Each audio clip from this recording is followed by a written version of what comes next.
Hi friends, I'm coming to you from Heath, from the very spot where on July 4th, 1825, Ohio Governor Jeremiah Morrow and New York Governor DeWitt Clinton broke ground for the construction of the Ohio and Erie Canal, which would connect Lake Erie and the Ohio River on the eastern side of the state between Portsmouth and Cleveland. The Ohio and Miami Canal would connect the two bodies of water on the western side of the state between Cincinnati and Toledo. By the way, July 4th, 1825 was also the day that ground was broken for the National Road in Ohio, which is now Route 40, also close to us. The canal went under the National Road at Hebron, and in 1832, all 308 miles of the Ohio-Erie Canal were open for traffic. The first canal boat to travel the Licking County section of the canal was built at Hebron and launched on July 4th, 1828. It only made it a few miles to the 4-mile lock, at which the boat was too large to pass through. Sounds like recent news, doesn't it? So the boat returned to Hebron, where it became, are you ready for this? A saloon. Clearly, someone on the boat building planning committee miscalculated. That reminds me of the passage in the 14th chapter of the Gospel of Luke, in which Jesus says, "Whoever comes to me and does not hate father and mother, wife and children, brothers and sisters, yes, and even life itself, cannot be my disciple. Whoever does not carry the cross and follow me cannot be my disciple.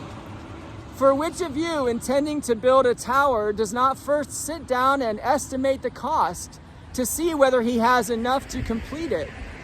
Otherwise, when he has laid a foundation and is not able to finish, all who see it will begin to ridicule him, saying, 'This fellow began to build and was not able to finish.' Or what king, going out to wage war against another king, will not sit down first and consider whether he is able with 10,000 to oppose one who comes against him with 20,000? If he cannot, then while the other is still far away, he sends a delegation and asks for terms of peace. So therefore, none of you can become my disciple if you do not give up all of your possessions." Now, we don't have time to unpack all of that, but the basic message is that following Jesus and living as his disciple requires that we make him our number one priority.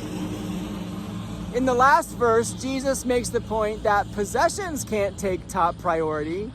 And in the first verse that I read, Jesus says that neither can family or even life itself. Now, Jesus is speaking in hyperbole to make a point.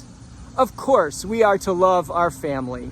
Of course, we need at least a minimal number of possessions to survive.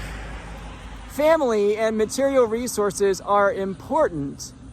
The problem is when we allow important things to become too important, like more important than our relationship with and obedience to Jesus. When that happens, like the boat in the canal, we can only get so far in our discipleship before we get stuck. Now, we all feel stuck sometimes. We all go through periods when our faith feels stagnant. It doesn't mean that we're bad Christians, it means that we're human. So the next time you feel that way, take some time for honest reflection and see if there might be something that has become too important.